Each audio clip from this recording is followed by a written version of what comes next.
It all happened long ago, and believe it or not, it is all absolutely true. I had a dog called Sam and a brother called Will, and we all lived in Kirkstall in Leeds. My mother has a recurring dream in which she traverses a city that she has never been to when awake. It is always the same city, but she navigates alternate parts of it on different nights. She is slowly learning its streets, from the low docks to the high hills, from the nighttime boulevards to the dusky slums. By remembering the paths of her nocturnal dream walks, she has found that she can fit the separate parts together on waking. The city has a logic. It is consistent in its topography, but I asked her if she would draw me a map, and so far she's hesitated. How do you feel when someone tells you a ghost story?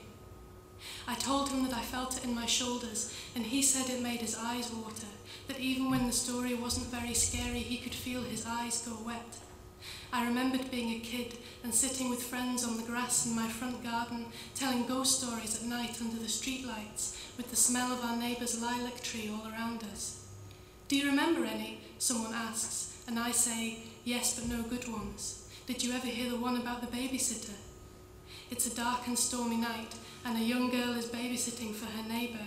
There are 3 kids upstairs in the back bedroom, and they're all fast asleep and tucked up in bed. The girl is watching TV when the phone rings, and she answers it, and she hears someone say, "Have you checked the children?"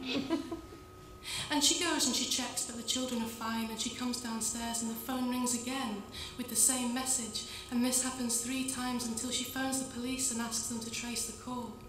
The police tell her that the calls are coming from the upstairs bedroom, and when she rushes back upstairs she finds that the children have all been murdered.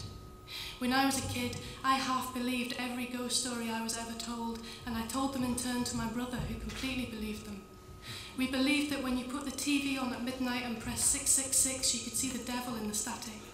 We believed that if you said red rum 3 times while looking into a mirror, you saw the face of your own murderer appear behind you, and we believed that the same thing happened when you said Candyman instead. We believed that if you stood at the exact centre of the railway bridge near our house at midnight on Halloween, and if a train went past underneath, then you could see the dead body of a boy who died. And even though there was no boy who died, and even though I made that story up, my friend James and I still kind of believed it when we told it to my brother, who then refused to go to the toilet without taking a hammer with him. When I was a kid, I knew that it's unlucky to break a mirror, it's unlucky to walk under a ladder, it's unlucky to open an umbrella indoors, it's unlucky to pass someone on the stairs, it's unlucky to rock an empty cradle, it's unlucky to see a new moon through glass, it's unlucky to give an empty purse as a present, it's unlucky to give knives as a gift, it's unlucky to put new shoes on a table.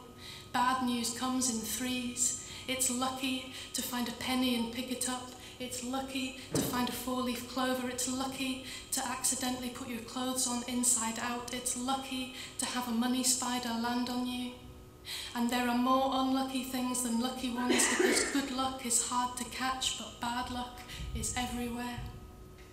For good luck, my dad keeps a diary that belonged to his granddad. His granddad was in the First World War, and he kept the diary in his breast pocket, which is where it was when a German soldier shot him in the chest. The diary has a hole in it, and the pages at the back are black and difficult to read, and I'm not really sure why my dad thinks it's lucky. My great-great-granddad had lots of tattoos, and so did my great-granddad and my granddad, but my dad doesn't have any, which I think is a kind of rebellion. My mum is very superstitious. I don't believe in tempting fate. I always count the magpies I see, and I'm always surprised when someone doesn't know the rhyme by heart, saying 1 for sorrow, 2 for joy, 3 for a girl, 4 for a boy, 5 for silver, 6 for gold, 7 for a secret never to be told.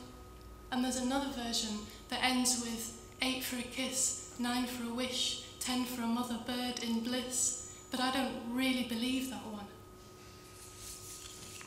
I grew up on a council housing estate, but I was raised on stories.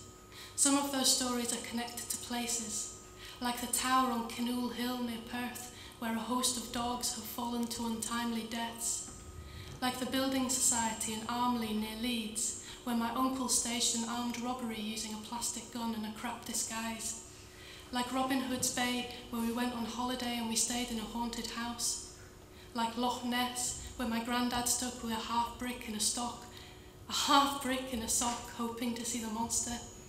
Like the A61 near Eckup, where someone saw a short, hairy figure that looked just like Cousin It standing by the side of the road.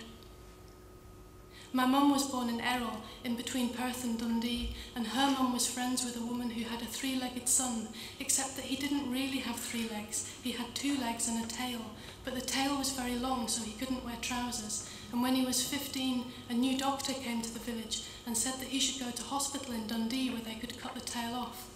So the 3-legged boy went to Dundee to have his tail cut off, but something went wrong and he died on the operating table. My gran looked after her grieving friends, and to thank her, they gave her 2 horrible plates, which she still has on the wall in her living room in Leeds. My mum's dad's mum was a lady called Violet Lee, who was from the Isle of Dogs in London, but she came from a travelling family. Apart from this, I only know 5 things about her life. Number 1, she was haunted by a poltergeist when she was young. Number 2, she was exorcised by the Salvation Army, who put her in the marching band as payment and then expelled her for keeping jelly sweets in the tuba. Number 3, she had all of her 5 children baptised as a job lot to save money. Number 4, she smoked roll-up cigarettes that she rolled in advance and kept in a tin. Number 5, as an old woman, her legs were so short that she didn't have to bend her knees when she scrubbed the floor. 5 bony skeletons standing in a row.